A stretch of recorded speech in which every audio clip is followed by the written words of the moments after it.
Looking back, it is the most disgusting thing in the world. I heard screaming on screaming on screaming on screaming from her room. I could not be in there if she had weapons.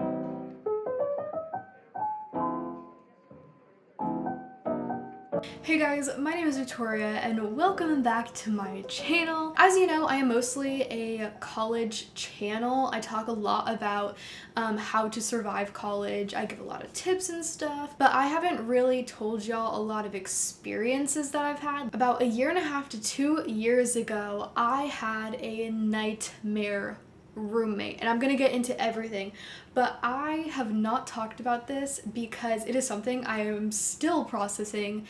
Everything that happened was just pretty traumatizing and I had a lot of anxiety attacks during it, but I believe that I'm ready to talk about it, especially because I used these kind of videos to cope with what I was going through. I watched a lot of roommate horror videos and stories to kind of relate to them and know that I'm not alone. So yes, this story starts about 2 years ago. I was 17 and I just moved to College Station for college. And I moved here with a really good friend of mine, but it wasn't working out for her. So she actually left our lease. There was a 4-bedroom apartment and it was me, her, and another roommate who was just very quiet. She's not really gonna show up too much in this story, but she just wasn't enjoying the college experience, so she went back home and another girl subleased and took her place. So we're gonna call this girl Caroline because I don't know any Carolines, so,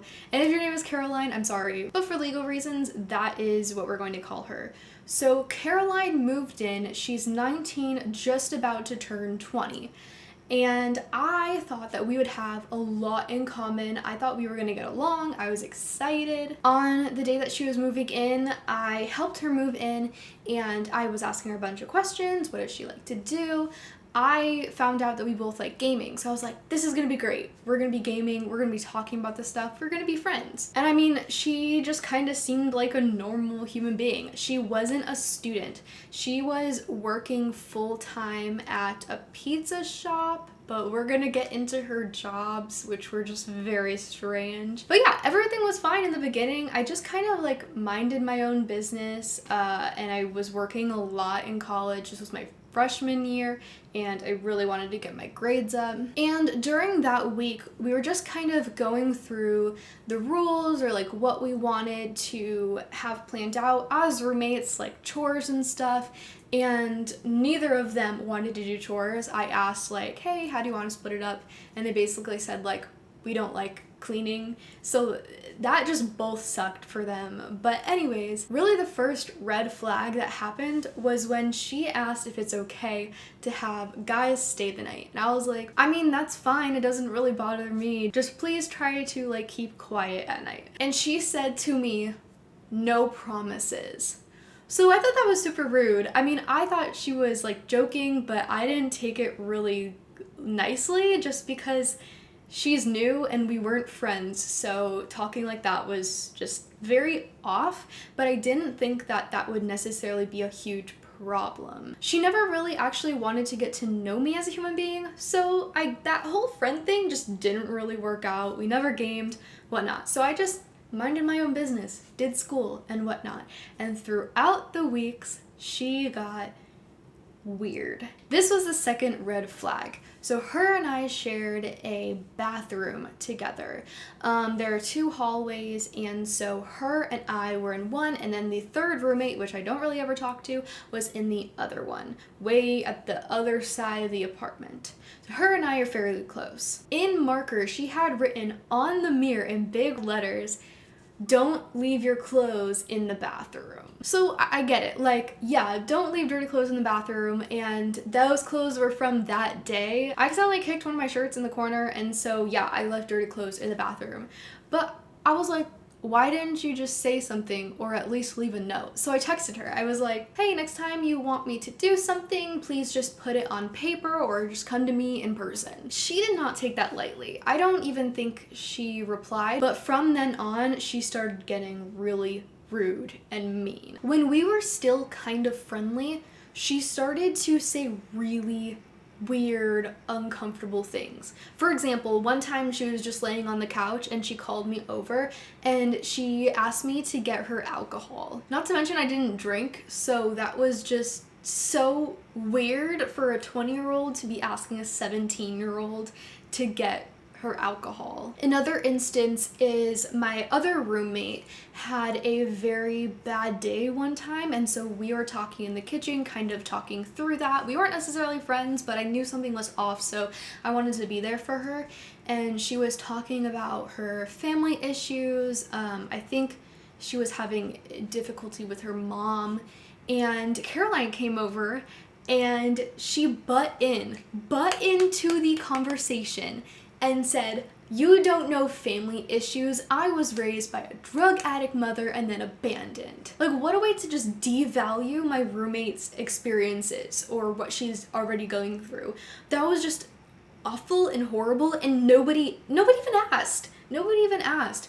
Not to mention, just throwing things out there like that can be very triggering to some people. So that was just so strange. It was like she was looking for attention when my attention was being given to my roommate. These small, weird occurrences just got worse and worse and worse. There are things I can't explain and I don't know why she did it. There may have been mental illnesses involved, but I think a lot of it was also narcissism and like wanting to get attention. But when I would come home from work or school and I opened the door, she would start screaming, like blood-curdling screams.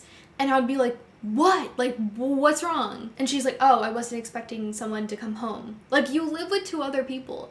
But this happened over and over and over again. Throughout the day, she would slam doors, she would scream, she would throw her personal problems on us. When it was unconsented, we weren't friends with her. And I started to feel really bad even for my other roommate, because this roommate that was on the other side of the apartment had a really important thing that she told us. She said she really isn't comfortable around vaping or smoking. I think that was a thing in her family, or she had maybe someone die of cancer.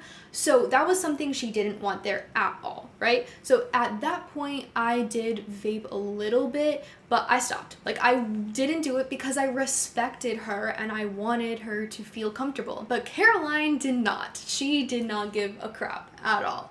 And so she would vape in the living room, vape in her room. She wouldn't go outside, even when we're like, look, it is literally against the lease. If someone doesn't want that, then non-smokers' rights prevail. But she really didn't care. She did not care about other people's well-being. A little time into her like actually being here and moved in, she started to demand more of my kitchen space. And so this was really weird. She told me to come home from work to help her sort out the kitchen so she could have more space. And she kept calling me over and over when I was at work. So eventually I was like, "Hey, I can't come home. I'm literally in the middle of a shift." She was demanding me to leave. So when I come back home, I said, "Hey, do you want to figure out the kitchen stuff?" She disappeared. She didn't want to talk about it. What she was asking for was, we had the kitchen split up evenly 3 ways for all of us, but she wanted to take more of my space because she didn't like how some of her cabinets were high up. She wanted my cabinets that were lower. But I was here for several months before her. After the incident with the kitchen stuff, she started using my own stuff without permission. She started eating my food. She started using my dishes and not cleaning it, and using my utensils.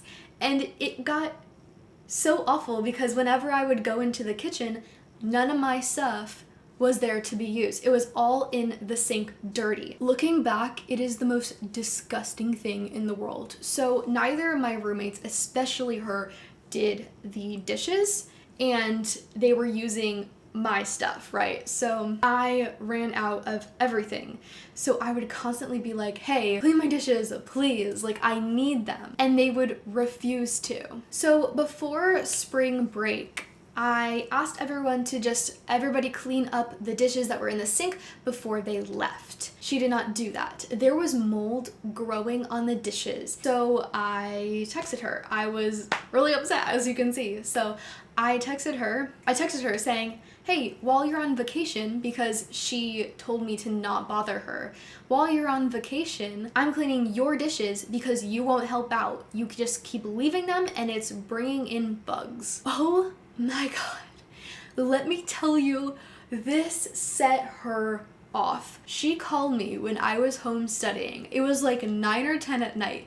And she started screaming at me. She was calling me a bitch. She was like, listen here, honey, I don't have to do what you say. And I was like, girl, I am just wanting the place to not be disgusting. Like, we need to do our part. And since she was older, she was like talking down on me. I was 17 at the time, she was 20. So she kept saying like how I was a child and how I know nothing. It was just awful. From there, my anxiety just spiked whenever I was home. I started spending more time at my then boyfriend's house. I just needed to get out of there. It was so freaking toxic. Okay, before I go on any further, I did want to tell you, I actually have all of this written down because I had to bring all of this to the office at the apartments because it actually got to a really dangerous and unhealthy situation. So there is a lot, but we're gonna continue and it progressively just gets worse, so bad.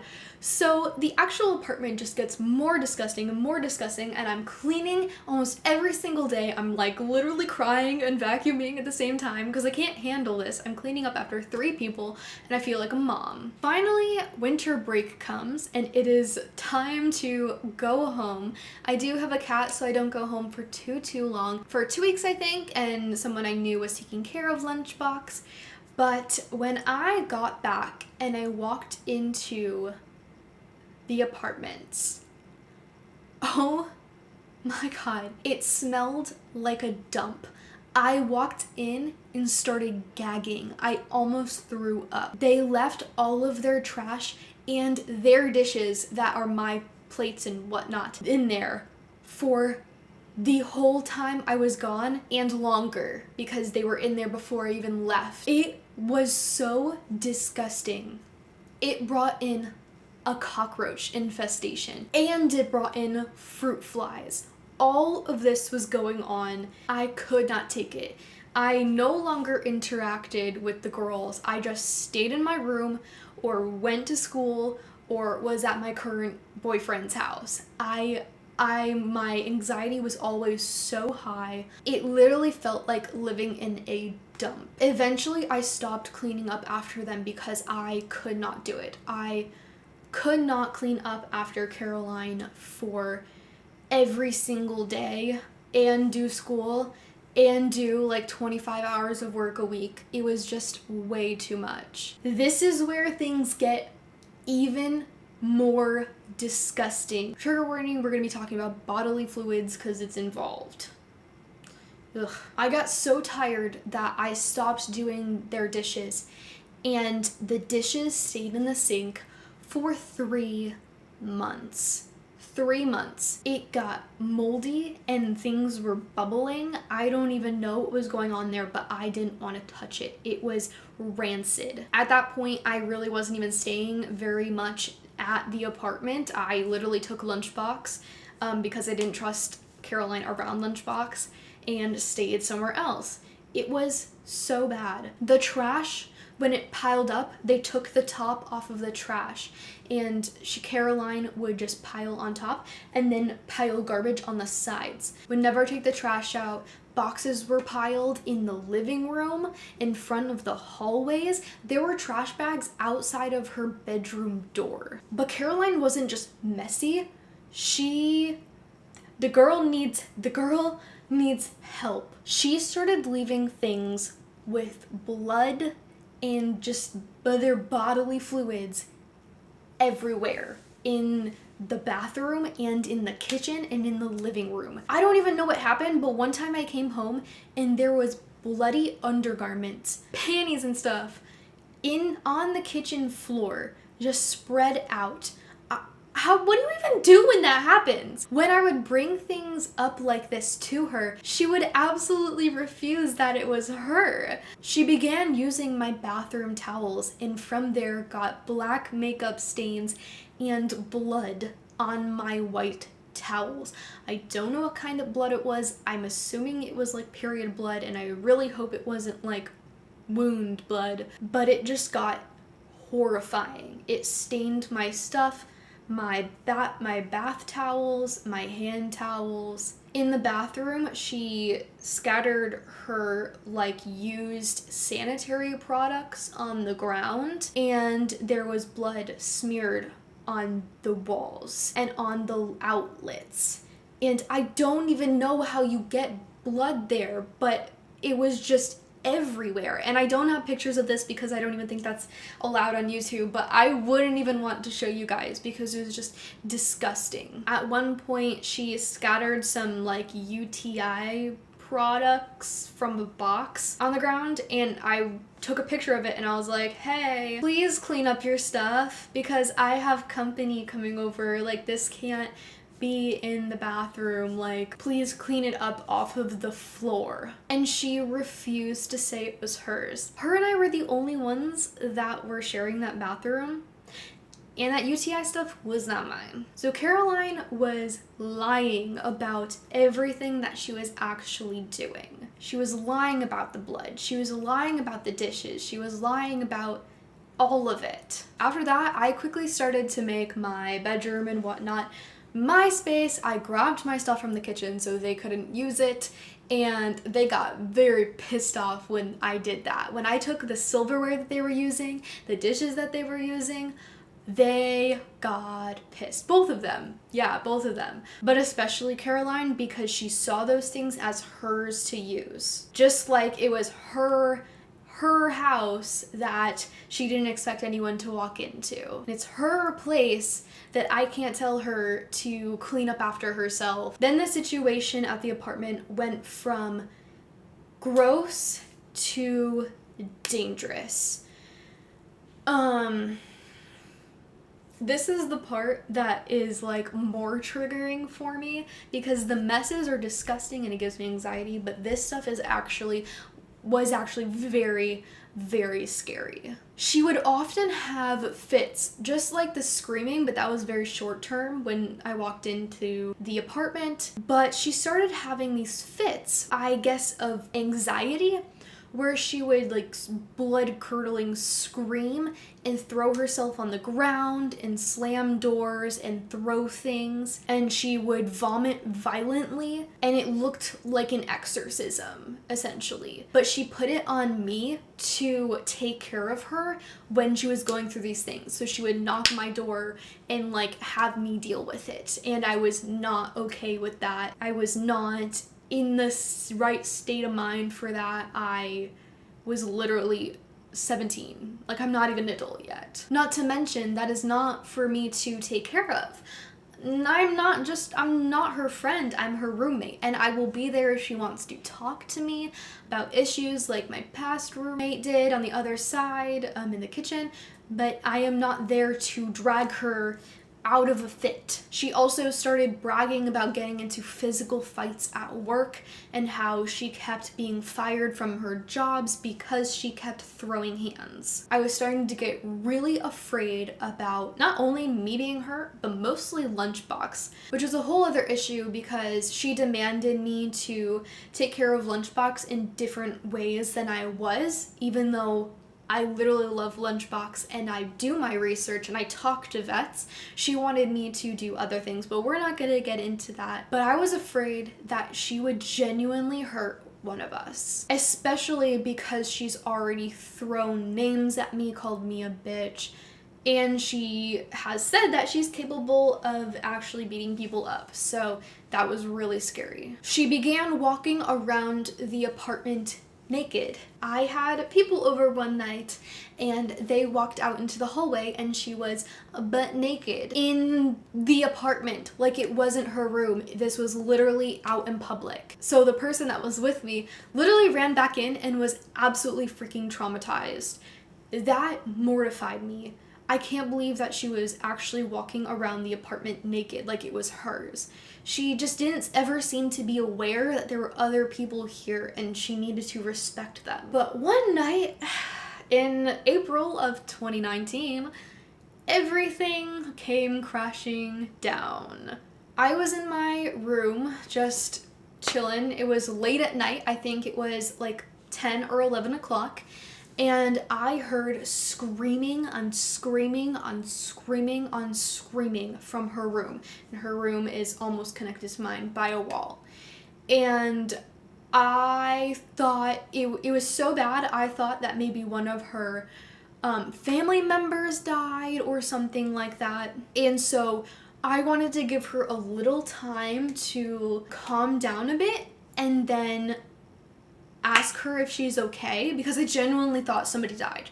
It was like, I can't believe she didn't lose her voice, but it genuinely seemed like a sad scream. I stayed in my room for a little bit and I was going to actually like ask her, knock on her door and say what's wrong, but she came to me first and said, "Hey, I'm not doing so well, something happened, so I'm going to go into the bathroom and take a bath. If I don't come out in 10 minutes, call this number." So with this information, I was like, what the hell are you talking about? It sounded like she was going to kill herself or harm herself. So I just like stood up and was like, okay, tell me what's going on, because I was very freaked out and that was not enough information for me. And she told me that she was in a love triangle with someone who is engaged, and she slept with this man, and the man afterwards rejected her because he was engaged. And so because he rejected her, she had this screaming fit. So before she went into the bathroom, I was like, okay, I have some questions. And she was all worked up. She was like, really want to hurt myself, like I'm gonna do it. I asked, okay, whose is this number? Like, what number is this? She said that it was the fiance's number.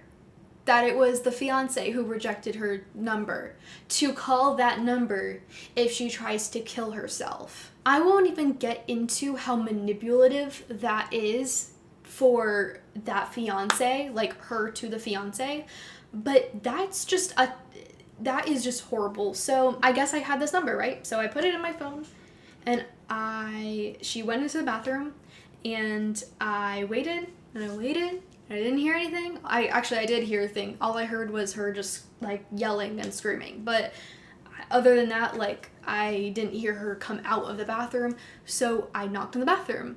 I said, "Hey, are you okay in there?"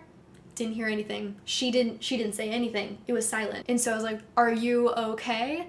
She didn't say anything. So what did I do? I went outside and I called the number.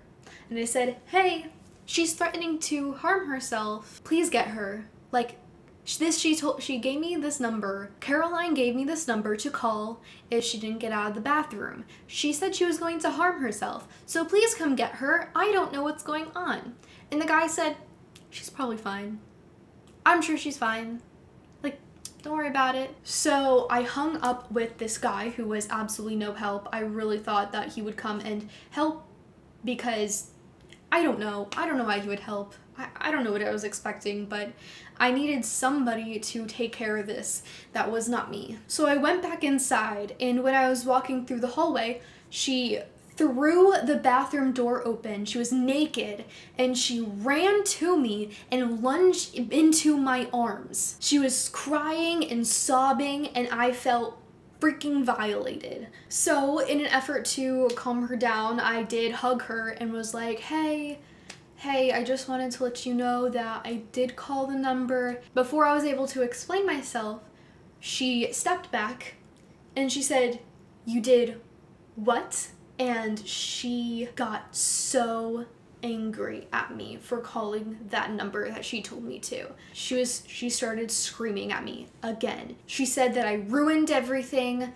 She said that I never should have done that. Again, she was calling me names. And then she went into the living room and then ran back out and started violently throwing up again. And before she went back into her room, I kind of like calmly asked her questions again, saying like, look, I'm here to like help you relax, but I have some questions. Are there any things in your room that you might use to harm yourself that I might take? This question wasn't a legit let me take your weapons question. It was actually used for me to see, does she have weapons on her? And she said yes, she has things in her room that she could use to kill herself. So that helped me decipher and see whether she was a threat or not. And that was a yes. So I just stepped outside again. I called my dad and I thought about calling 911, but I genuinely thought like if I call 911, maybe she would kill herself. I wasn't sure. My dad told me to just kind of go back into my room and like lock the door. So I grabbed lunchbox, I went into my room and I locked the door and I went to bed. The next morning I woke up and I wrote a roommate complaint listing everything from worse, threatening to kill herself, to least the dirty stuff and whatnot. It was a very long list, a long letter, and I gave it to the office and said, move me now. You will move me now. Like, I cannot stay in here. I have requested a few times before to be moved, but that was the last straw. I could not be in there if she had weapons and she was threatening to kill herself and harm other people. So I moved and things got so much better. I got another roommate and everything was so much cleaner and it literally was like heaven, like a havenscape. It was a blessing to have been able to be moved within that day that I sent the letter. With all that being said, this isn't a video to be like my roommate story is worse than yours. I hope two things. One, if you're going through a bad roommate situation, know that it is temporary. You are able to stand up for yourself and you're not being a bad person by doing so. And also, if this is a really dangerous situation that you're in and you feel threatened, go to the office and say that you feel threatened, because legally they should move you because there are legal consequences if they make you stay with someone who is a threat. Let's just say that I learned a lot and became so much more patient with roommate stuff. But yeah, this was a lot of filming. This was like over 6 months of constant anxiety and frustration and fear. But if you have ever had a really terrible roommate situation, I am so sorry. Like, I feel your pain, but it is temporary and soon you will be in a place that is so much more calmer and feels more like home. Well, thank y'all so much for watching my first story time. If you enjoyed this video, don't forget to leave a like down below, maybe comment. I love hearing from y'all. Did you have ever any really weird or terrible roommate experiences? Did you love your first roommates? Because I sure wish I did. And if y'all want to see more from me, I make a ton of college and other content. Don't forget to subscribe and hit that bell icon so you get notifications every single time that I post, and I will see y'all in the next one. Bye guys.